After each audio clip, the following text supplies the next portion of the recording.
Okay, welcome everyone to this this presentation.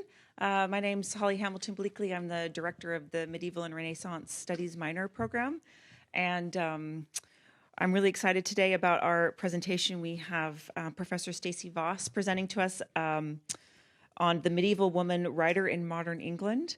If I just introduce Stacie for a minute, Stacie Vos is the founder of an interdisciplinary and international research collective called the Enclosure Group, which includes visual artists and writers interested in medieval women's religious communities and their intellectual and artistic afterlives. Her current book project traces networks of female medievalists in England and the US in the first half of the 20th century. Stacie is also a writer of short fiction, and in 2024 released her first collection in a volume of stories and photographs called More Names. She holds a Master of Divinity from Yale University and a PhD from the University of California at San Diego, and since 2019 has been a member of the English faculty here at USD. And so we're all anxiously waiting the presentation, so I'll turn the time over to you, Professor Vos. Okay.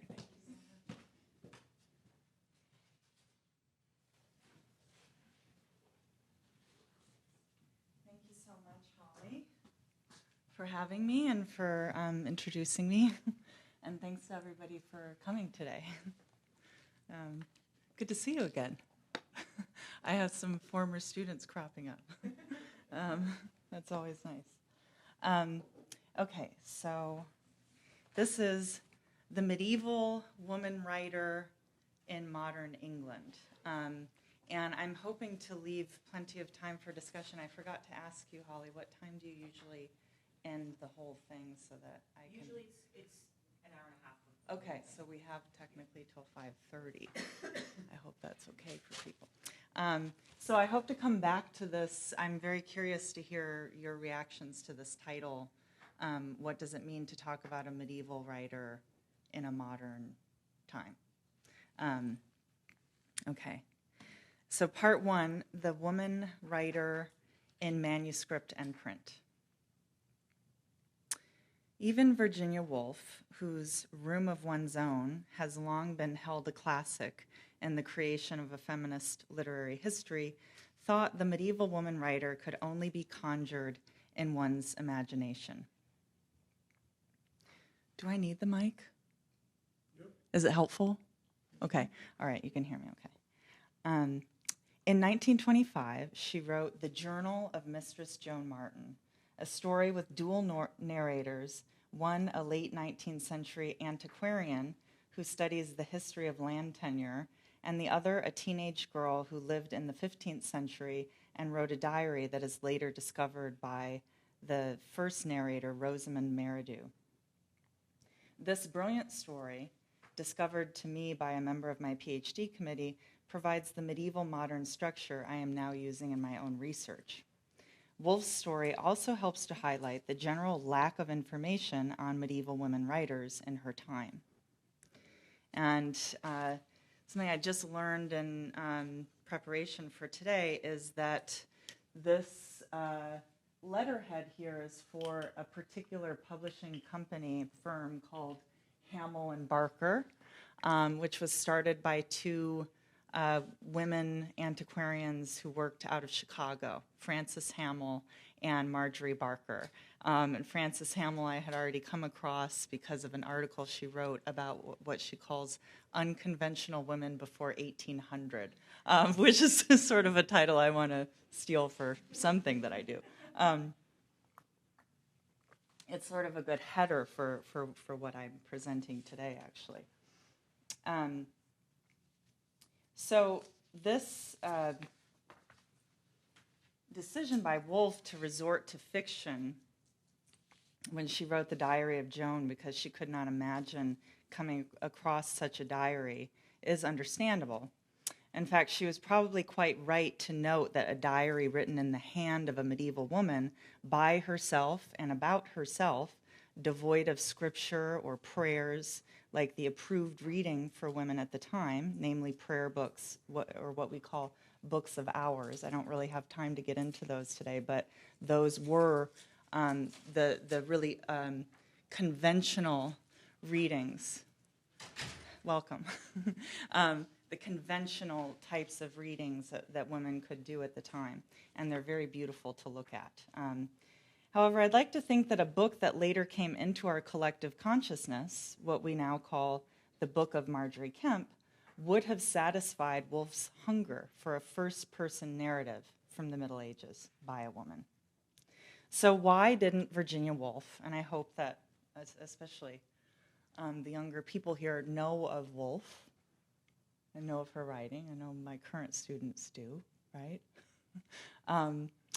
Why didn't Woolf know about this book?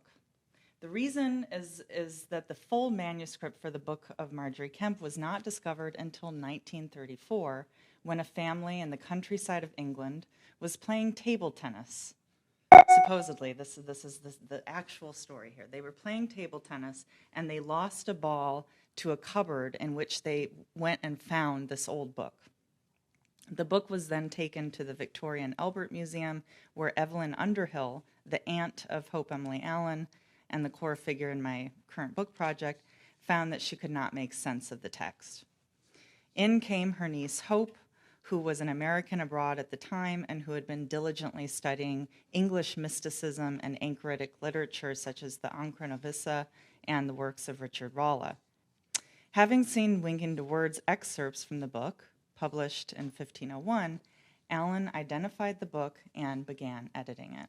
This would become basically her life's work. It took her a very long time, and I actually brought it in today because I have a few rare books to pass around, but if anybody wants to see at the end of the time today, I have her 2 editions of Richard Rolla and Margery Kempe here.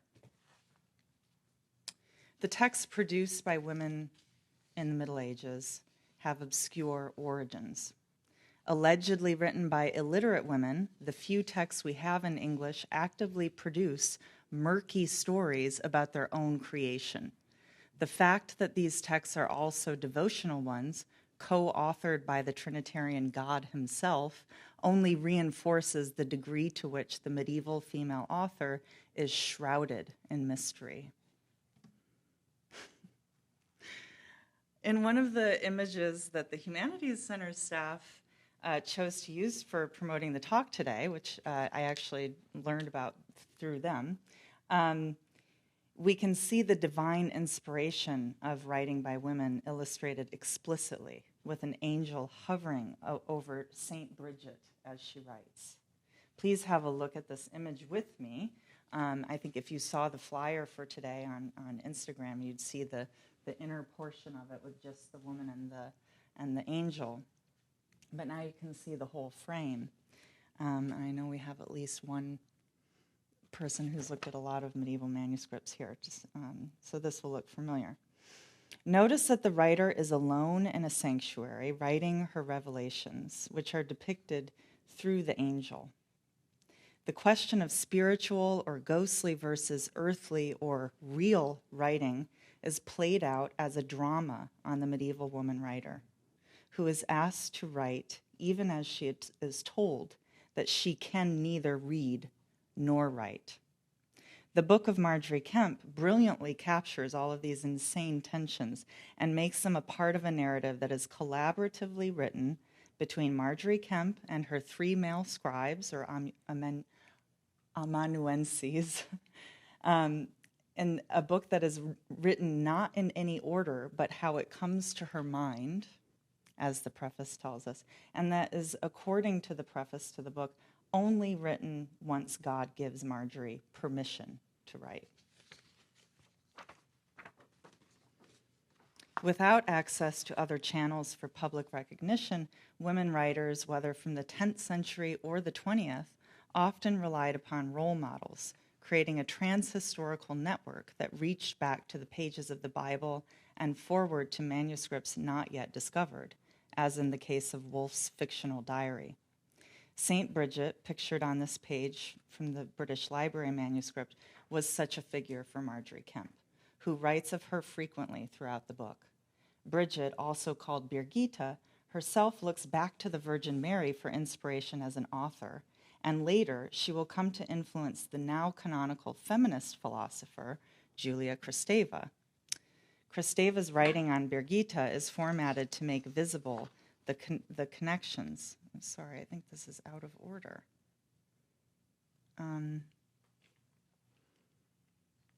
Sorry, there's a, I don't know why this is here, but this is the slide about Kristeva.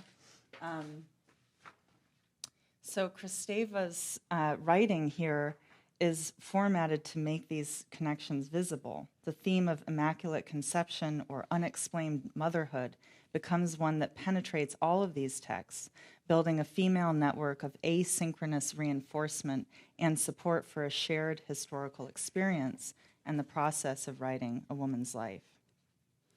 In a letter to Dorothy Ellis, sorry, I have to go back here. My slides are asynchronous too, I'm sorry about that.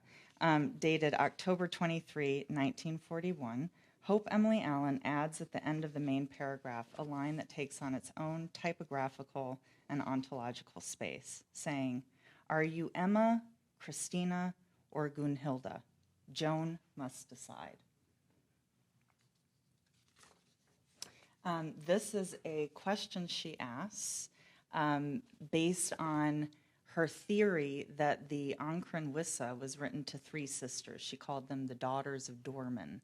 And so she was thinking about these names of these women from the 12th century, and she was asking her friends, which one do you want to pretend to be in our correspondent?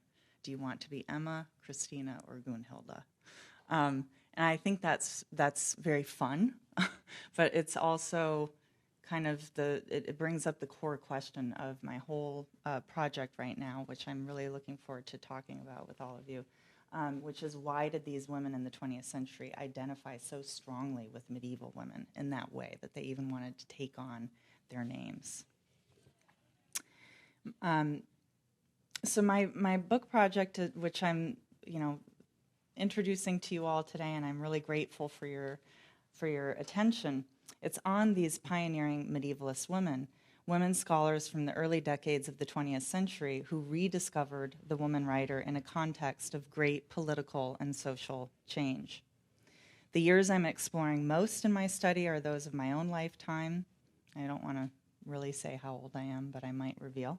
As I look back on the research that has been done since the 80s and 90s, Carolyn Dinshaw, Gail Margarita, Lynn Staley, Nicholas Watson, Deanne Williams, the Medieval Feminist Forum, and I could go on and on. The first half of the 20th century, the beginning of the 16th century, and there's also a brief visit to the 17th century for my project because Julian of Norwich isn't printed until then.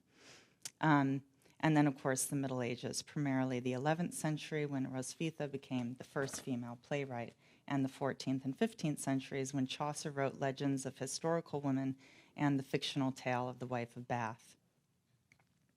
So the women I'm mostly exploring in my project are Julian of Norwich, Margery Kempe. These are basically the only two writers that we know of in Middle English who were women. It's two. And there's also a third who not many people talk about, Juliana Berners, who wrote the Book of Hunting and Hawking. And then Hroswitha of Gandersheim from Germany, and Christine de Pizan from France, who is translated and read quite widely in England, and there's a lot of work being done on her. She wrote The City of Ladies. The first to publish the work and names of these women, with the exception of Julian, were three printers in Germany and England: Conrad Kelties, William Caxton, and Caxton's successor, Wynkyn de Worde. In my dissertation, I thought a lot about how the female figure influenced the first printers, and thus the general project of Renaissance humanism, even though women were actually excluded for the most part from these projects.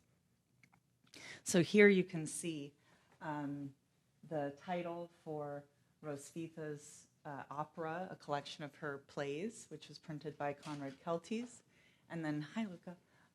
Here you can see the title for the original form of the Book of Margery Kempe, which was published as, those of you who have studied with me have looked at these really long medieval titles, like Here Beginneth, and then a very long, basically a summary of the text. So Here Beginneth a Short Treatise of Contemplation, taught by our Lord Jesus Christ, out of the book of Margery Kempe of Lynn. So there's a lot there. It's out of our Lord Jesus. It's coming from Jesus, but we've shortened the title now to just the Book of Margery Kempe. But that was not her title. They didn't think in titles. So what we can see from these early print versions of the works that are only in the last 100 years being edited and read as full is that the medieval woman writer looks very different in her early print form compared to her later, paradoxically older, manuscript-based form in the 20th century.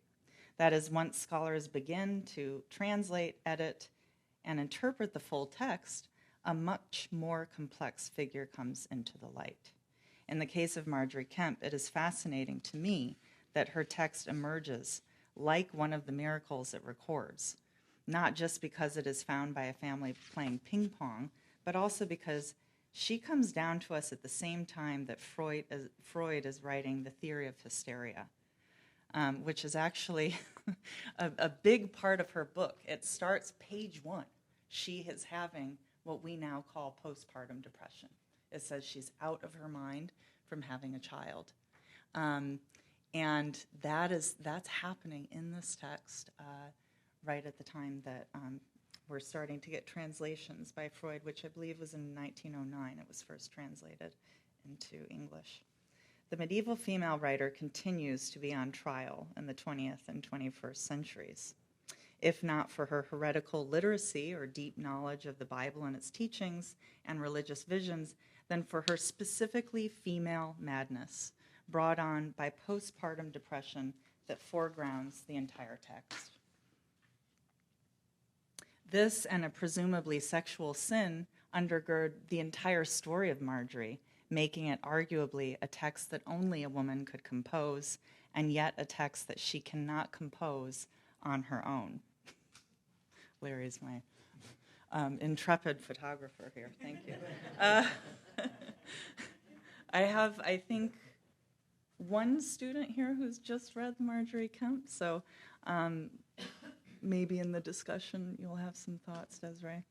What this means is that when we are researching women and other groups who have faced systematic exclusion from systems of education, publication, and other venues of cultural creation, we have to look well beyond the printed page, sometimes resorting to the imagination, as Woolf did, and as someone called Samantha Seal is right now. She's actually just been commissioned to write a very documented novel on the daughter of Geoffrey Chaucer, which I'm really excited about, the novel of Alice Chaucer.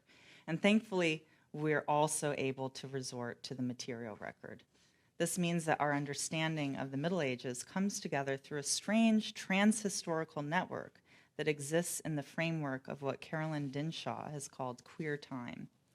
Dinshaw writes that Margery is an asynchronous figure whose book invites an asynchronous experience on the part of the reader today. Quote, she is a creature not merely in another time, but rather with another time in her, as it were. Okay, so these are a couple more images of the printed versions of the text I've been talking about. So you have Caxton's version of the 15 O's, which is these are attributed to St. Bridget. They're prayers. They're called O's. I haven't quite figured out that title yet. It was very interesting. And then later on, Wynkyn de Worde uses the same woodcut, if you can see from the kind of not so beautiful Early English books scan on the left. It's the same crucifixion woodcut that Wynkyn de Worde uses for the Margery Kempe book in 1501. So even though they don't really realize that these two printers were creating a connection between these two texts, between Bridget and Margery, just by accident with the woodcut.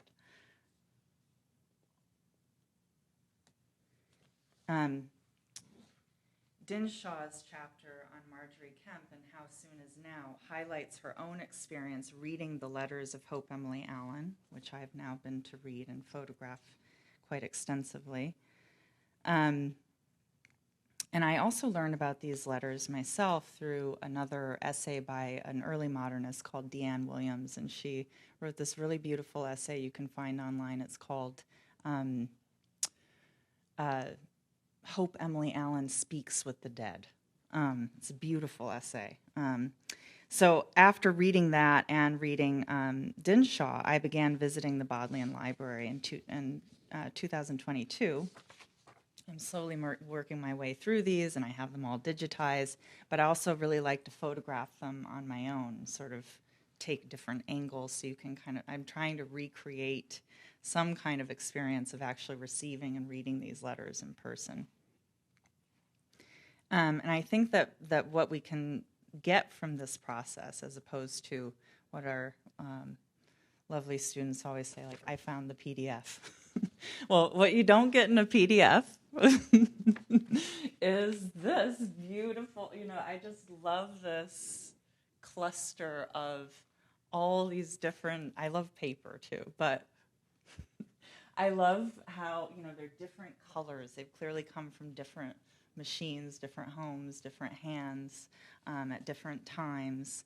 And through this actual material evidence that we get in this folder that the librarians put together for us, and they police it very tightly, but we do get to see that we are looking at a network of lives of people sending letters from different addresses, and sometimes writing, sometimes using technology. So one of the letters I found, because I was able to return this past summer, and I've been getting small bits of research funding for this project, although I need a win. I need something big to really get it moving more quickly. I found this lovely letter from a medievalist called Rotha Mary Clay, who wrote about hermits and hospitals primarily. She wrote a lot. She was a really important historian she is still. And in this letter, from a previously uncatalogued manuscript, I actually helped call it to the attention of the librarians. This scholar, Rotha Clay, tells Hope Emily Allen that she would much rather talk to her than use the library catalog. And I've transcribed this for you, even though her handwriting isn't too bad. She says, "My dear Miss Allen, I think so often of you in the Bodleian, and wish that I could turn to you instead of to the catalog. I got a manuscript out, and I wanted to know all about it. M.S. Dowse, I expect you know. The manuscript sent by W. Barron to Dame Radisley, and which has the date of Richard Rolla's death named on it. What I do not remember seeing quoted is the part of the manuscript of the Dirge of Job, declared more openly to lewd means understanding by a solemn, worthy, and discreet clerk Richard Hampole, and clept Petty Job. Following the dirge is an English poem with the refrain and rubric every 12th line.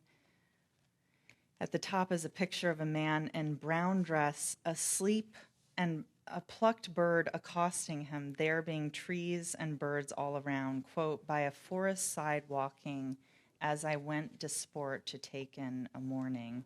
A place I found rateth with boughs and bent, ye set about with flowers so sweet smelling." And what made me wonder whether it were Richard Rolla and autobiographical, was that among the remorseful pride and beauty, was the writer's desire that people should worship his hood and cape? And he describes himself as with a forehead large, brows bent, eyes clear, courage bold, fair to behold. Okay, don't expect you to understand all of those references, and I still don't myself, but I wanted you to see the part where she's actually describing the manuscript. So in this letter, a letter being written in, did I give you the year? I can't remember, probably the 20s. And the letter that Clay is writing to Hope Emily Allen, she's referring to this manuscript, which is also held in the library from the Middle Ages. So we can actually go and look at all of these different times at once.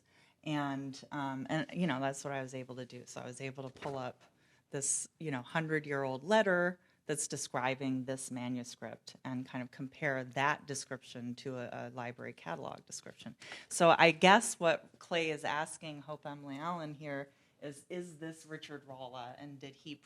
Richard Rolla was really, as I say, he's someone Hope Emily Allen really worked on a lot. He's a hermit whose writings were really meant to be translating the Bible for women. He actually dedicates his Psalter to a woman called Margery Kempe.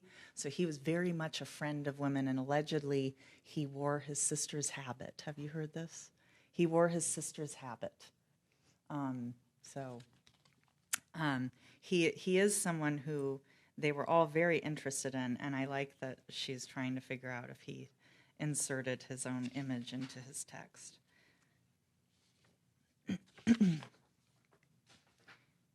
And this is really a verbal microcosm of the culture I'm exploring. Two women researchers corresponding as friends about whether an image is autobiographical. This could have been a genuine scholarly question posed by Clay, but what I'm interested in is the ways in which these communities of women saw their own work as autobiographical. For instance, Hope writes to Dorothy Ellis, one of her closest friends and main correspondents, in October of 1941, to ask which of the names of the medieval anchoresses they would like to use. As I mentioned before, do you want to be Emma, Gunhilda, or Christina? And Hope also seems to have been the first to discover, with the help of Joan Wake, the Iffley recluse called Honora. So here's another letter I found over the last couple of years.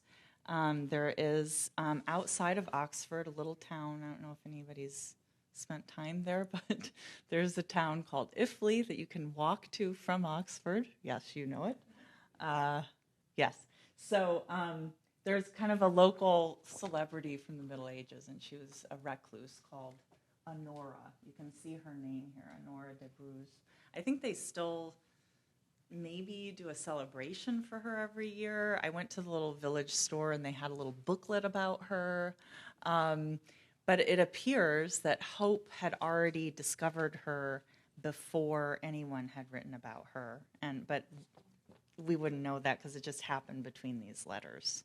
So that's something I want to kind of flag for, that she should get a little bit of credit for this very local, very particular history that she was doing. And she was doing it with her friend. It says, Miss Wake sent me a letter from a friend of hers who has the advanced proofs of the next volume of this text that I haven't seen. So I wanted to just quickly give you a profile of Joan Wake, a preview. I'm not going to say very much more about her, but she was a very good friend of Hope Emily Allen, and I kind of want to make a film about her one day, I think. She just sounds very, very interesting. She was a historian and archivist who studied at the London School of Economics. She studied paleography and diplomatic and medieval economic history, studying with one of the foremost medieval historians, period, Eileen Power, who wrote Medieval People and Medieval English Nunneries. Wake established the Northamptonshire Record Society based on the model of the Lincoln Record Society. And what she did is she went around to country homes and just found out, like, what do you all rich people have just lying around your house? Or, I shouldn't say rich, but I mean people with some resources, big enough houses that she would have to go on her motorcycle. And apparently, according to her biographer, she always carried her best hat in a box on her motorcycle. So when she went to the fancier houses, I don't know what that was. When she went, maybe that's Joan Wake. When she went to the fancier houses, she would put on her good hat, but otherwise she wore famously a battered hat. And there's a story that I read about her that she carried a pipe with her too, and so she asked one of the wives if it was okay if she smoked her pipe, and the wife said, "Well, I was going to smoke mine." So then they did. They smoked a pipe together. So anyway, you could kind of imagine this being something that we could try to recreate visually. Wake was also a major figure in a forthcoming book on pioneering women archivists. I think it's coming out through Palgrave in 2026. And that's basically the title. If you look it up, it's by Elizabeth Shepard, Pioneering Women Archivists in the 20th Century. Very close to my own project, so I'm looking forward to reading it and hopefully corresponding with her. So, as we can see from these examples, the small number of papers connected to Hope Emily Allen offer an index of known and unknown contributors to the field of medieval literature, especially to the subfield of religious and anchoritic literature. In the index card letters I've shown you, you can see the level of collaboration needed to understand the medieval past and the women who helped to shape it. Each one of Hope's letters is full of people, full of a lineage of people, ideas, and texts that need to be properly edited, including, I think, her own letters. In fact, last summer, in addition to the one that I just showed you, I found a whole folder of letters that hadn't been associated with her under the papers of someone called Neil Kerr, who was a very famous historian of medieval manuscripts and paleographer. So these are all the things I'm looking forward to doing with Hope Emily Allen. But now I want to move forward to another group of female medievalists. And these were called the Hroswithans. I had to renew my New Yorker subscription just for you all to give you this image right here. So a big chunk of cash. But anyway, the Hroswithians, it looks like they have an I in here, Hroswithians. I just want to show you that this was, in the public mind. So in 1957, this was published in the New Yorker. People knew about these women who had started a book club, basically an organization of women book collectors in New York. So I'll get to them in a moment, but I'm using this as the general header for part 2. So Hroswitha of Gandersheim, who I mentioned before, became a central figure to 2 groups of women living in America and England at the same time as Woolf and Allen. One was a group of actresses and activists who comprised a group called the Pioneer Players in London, and the other was a group of book collectors who were just described in the New Yorker piece, active from 1944 to 2004. And that group is called the Hroswitha Club of New York, and they were founded by Morgan librarian Belle DaCosta Green, who has just been the subject of a major exhibition at the Morgan Library. And I'll come back to them in part 3. As we can see from such works as, and by the way, this is from Christopher St. John, who was one of the pioneer players, and she was the translator of Hroswitha. So she is likely, I don't know how she first learned about Hroswitha, but she's the reason why a lot of people learned about her in the early 20th century. And in her edition from 1925, she reproduced the Durer woodcut from 1501. And Durer's woodcuts throughout that 1501 text, there are several of them that are really, really quite wonderful to look at. And I believe Hroswitha is pictured in 2 of them, and the others are are just illustrations of Hroswitha's plays. So they're really, really interesting to look at, and we don't have enough time for it today, but I wanted to show you the reproduction here. So if your hands are clean, feel free to have a look at this kind of rare book that I brought in. This is St. John's cut paper decoration. It's cut paper decoration, and then the subtitle is "With Scissors and Paste."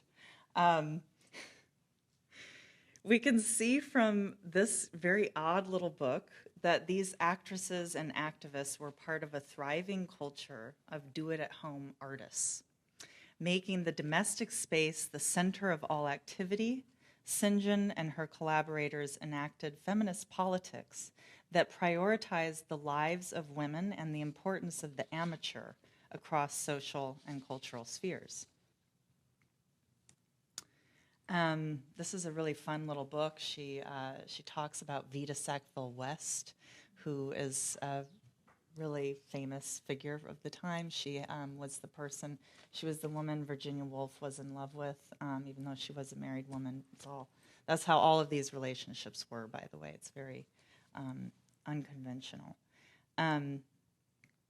So this is part of a larger collection of something called The Hours of Leisure, and it just kind of shows you that St. John, who translated Hroswitha, she also wrote a biography of Ellen Terry, one of the most famous actresses in England. She wrote a biography of Winston Churchill. She was actually working as a secretary to Winston Churchill. So St. John was doing lots of different things, but I really love that she was writing this little thing about like how to make decorations, okay? And on that note, we can see here a cut and pasted image of Margaret Beaufort in Edith Craig's working copy of The Pageant of Great Women. Now, The Pageant of Great Women was written by Cicely Hamilton, and it was dedicated to Edith Craig. Edith Craig was a theater director who was the life partner of Chris St. John, the translator of Hroswitha. So they lived together, and later on a painter would join them, and there would be a relationship with three women who were, I guess, from what we understand, they were a throuple, if you will. They all lived together. And I really like this because, again, it's the materials.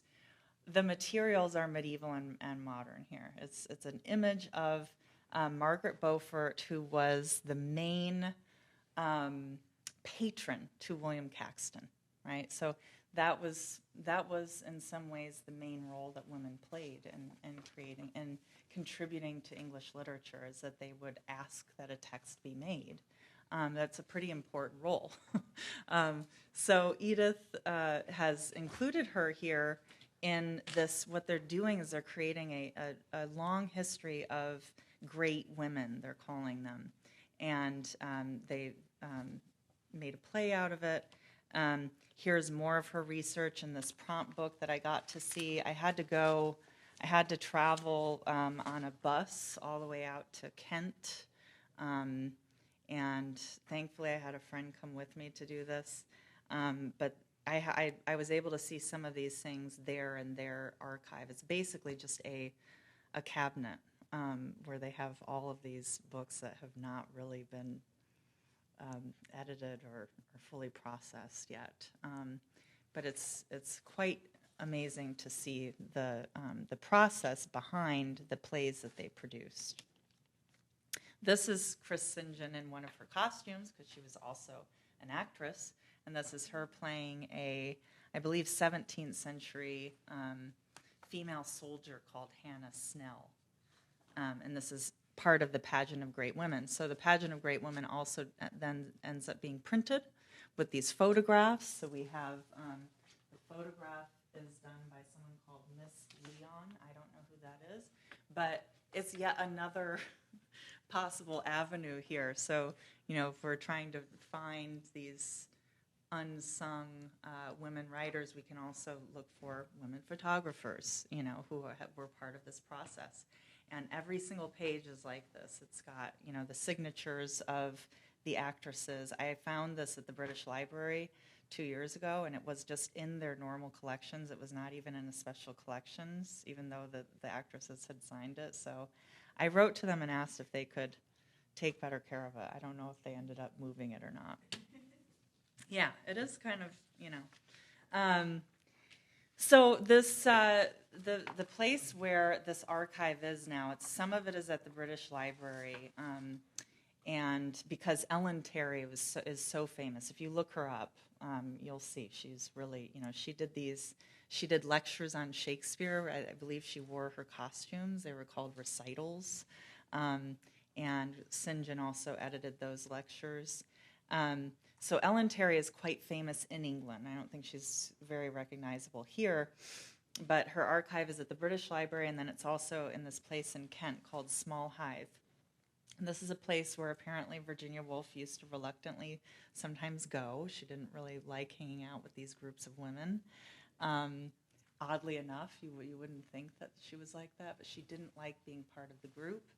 And these are chairs in the Barn Theater where they used to perform plays, and there are still plays being performed there now. But this is another strange part of the archive, and all of these are pokerwork chairs. So I can send you this image if you want to see. This has all of the donors who paid for the Barn Theater, and they're all women. It makes me tearful. They're all women who were contributing in major ways to a variety of fields, to science. Like one of the first, I think this one here is Alec Embleton, and she was one of the first writers for the Linnaean Society, which is a biological journal. So they were all really pioneering, prominent women who were creating this space and being recognized in various places, including the backs of the chairs, which, I know we still do that, in many places. But this feels very specific to the way that things were done in this place, done by hand and done to commemorate women who were supporting one another and building this network. The other thing I found as I was going through this archive is that a lot of the unpublished plays were printed. And by the way, I wouldn't have noticed this if the curator, her name is Suzanne, this curator at the Small Hythe place said, oh yeah, there are these stamps from the typewriting offices on the plays, okay? So I really didn't notice, but then I started to look, and this is, again, we're talking about, okay, what is a female writer? What is a female writer in the 20th century? And what I think medieval studies really brings to that question is, what is a writer? And who actually contributes to the process of writing a text? A scribe, an author, lots of different people. There's a bookbinder. Lots of people are collaborating, and that's something that we've lost a sense of, I think. It's very clear in the Middle Ages that writing is done collaboratively. But I think it becomes clear when looking at these materials, too, that these typewriters, these women who ran the typewriting offices, they were also editing texts, and they were doing stuff for big names. Oscar Wilde, one of them is this is the daughter of Charles Dickens, Miss Dickens. You could just see it through the page. I don't know, I think this is so exciting. I don't know exactly what I'm going to be able to do with all of this, all of the, the side projects, but this is someone called Mrs. Marshall's copywriting office. So these are unpublished plays still in Small Hythe Place, mostly by Chris St. John. And these typewriting offices just open up another way for us to think about how women were contributing to literary history, either editing works that we do know or writing up these that we still don't. They were also next to schools for women who were learning how to type. And I know that this is a controversial point, and I know women who still say, I specifically learned how to, I did not want to learn how to type because I didn't want to do that. But another way of thinking of it is, what about the women who were typists, and what if we went back and saw that work as something that was really vital and intellectual and that did change the text in some significant way? Okay, so this is yet another archive, and this is one that you all could actually go and see. This is a journal kept by St. John, and it has been called an extended love letter to Edith Craig.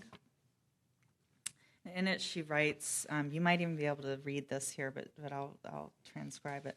I would like to be an artist in life, making it fine through and through. We ought all to be brought up that way, to look on life as an art, and upon our individual lives as a product of art that has got to be polished and exquisite and strong.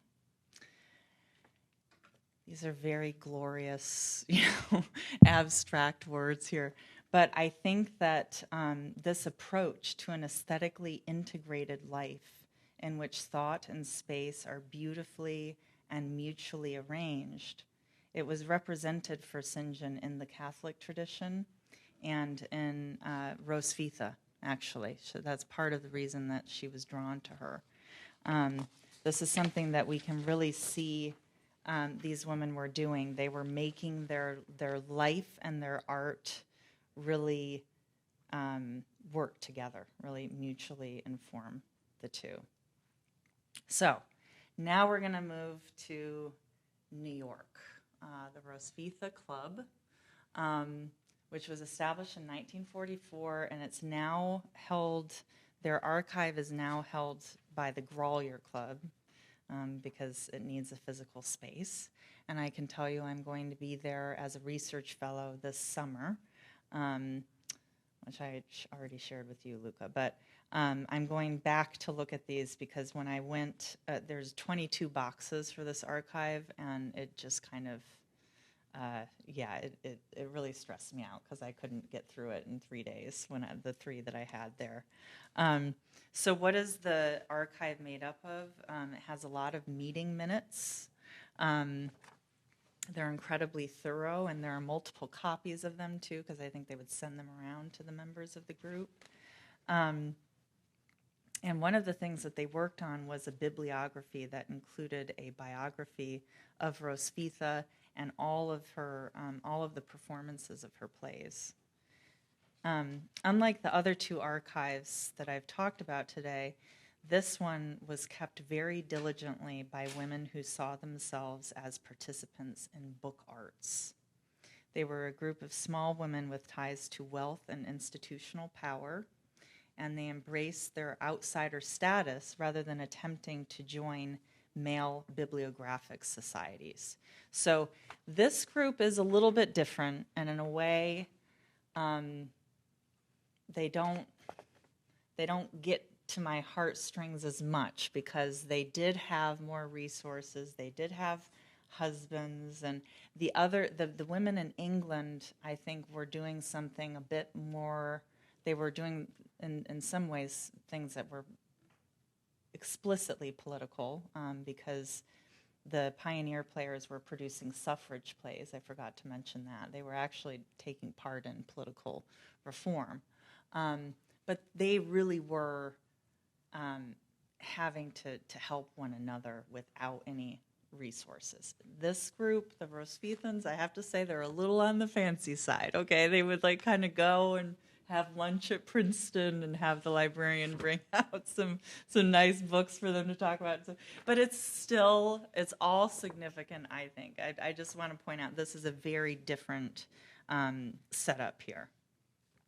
The meeting minutes include charming, touching details about the lives of the members, which exceed the mere recording of events.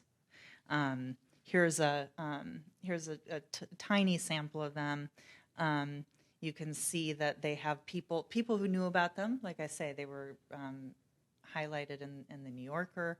But they did have a lot of people sending them anything on Hroswitha, a lot of medieval scholarship the club would get in the mail.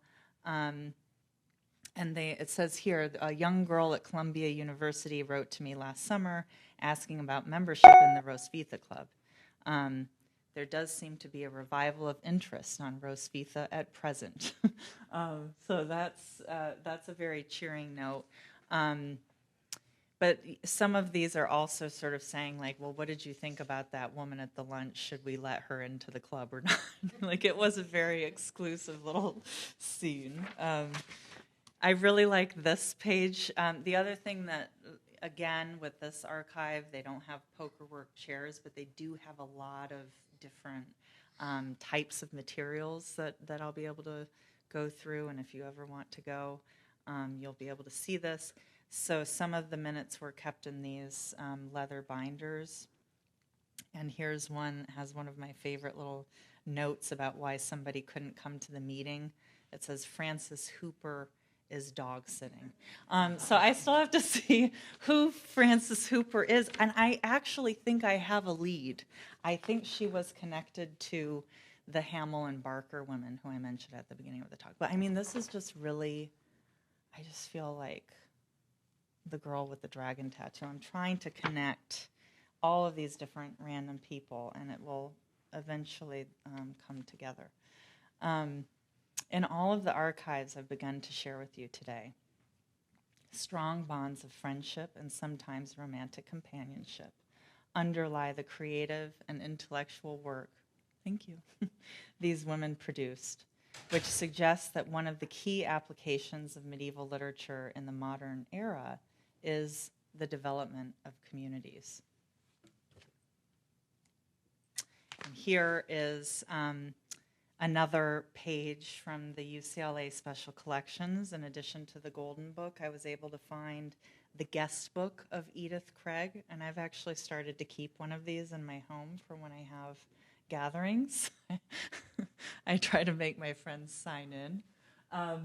But it's really wonderful. So you can see this is their friend Jacko, Vera Holmes. She was actually I'm going to talk about her more in a minute, but she was the chauffeur to the paint curse involved in the suffrage movement.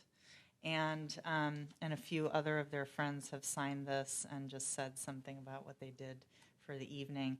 But this is another form of documentation of this network that I'm looking forward to exploring further. And again, if anybody ever wants to come up and have a day at UCLA looking at this stuff, it's there. So I just mentioned this woman, Vera Holm. She used to go to suffrage lectures and write extensive notes, sometimes transcribing the talk.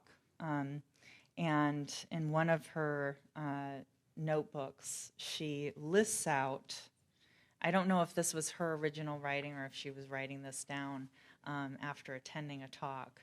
But it says, now let us look down the pages of history, and they're looking for examples of women writers throughout history. So she starts, and I hope you can see this. I'm not kicking this. I'm sorry about that. Hroswitha, a nun in the Abbey of Gandersheim. Afra Ben. Vida Sackville-West, Jane Austen, George Sand, Mary Wollstonecraft. So she's creating this little literary history of women and trying to tie it to the suffrage movement, saying these women were all doing unconventional things in their day. And then I really, I find this to be really incredible and inspiring for what I'm pursuing here. She adds herself at the end of this list of basically famous canonical female writers. She writes, myself as chauffeur. And she talks about being the chauffeur to Sylvia Pankhurst. So I'm curious, maybe in the Q&A we can come back to that question, but why does she see her labor of driving these activists around as her own, as her way of entering into the history of women's writing? Does that make sense? And is it something that we should think about? Of course, I think we should be thinking about labor. But this is something that she has recorded in writing, that she saw herself as continuous with this history of women's writing. She also happened to have really cool handwriting, and I just wanted to show you another page of her notebook, Votes for Women. So I went and looked at her archive it's at the London School of Economics, because they bought the Women's Library, of course. There used to be something called the Women's Library in London.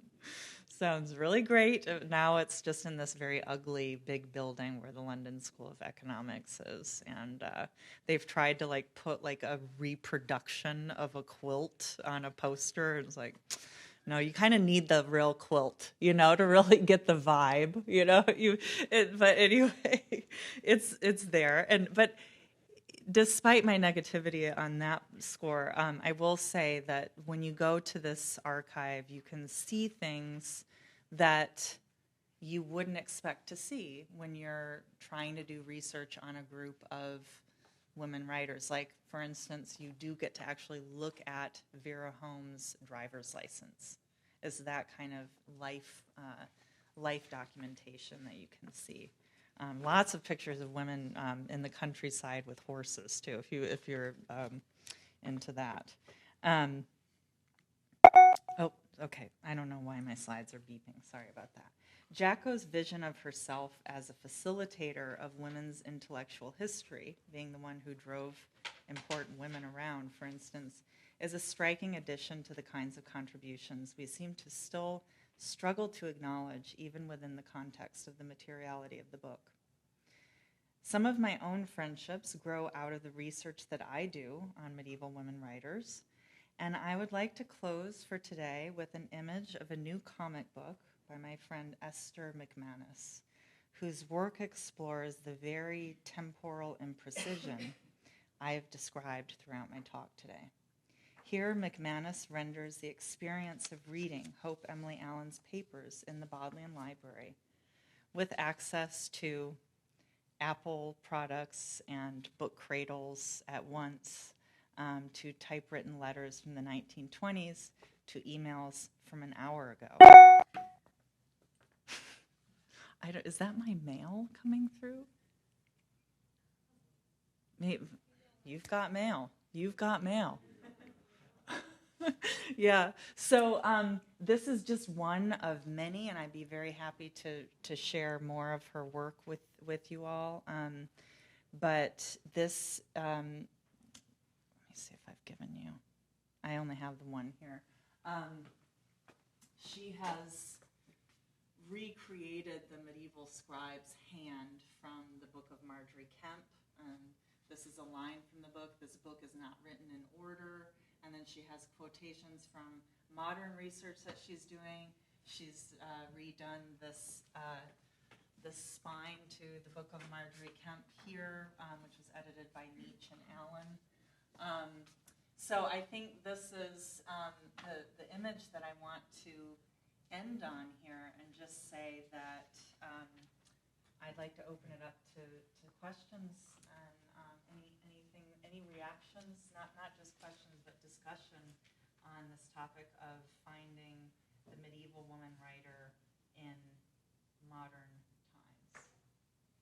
Thank you so much for listening today.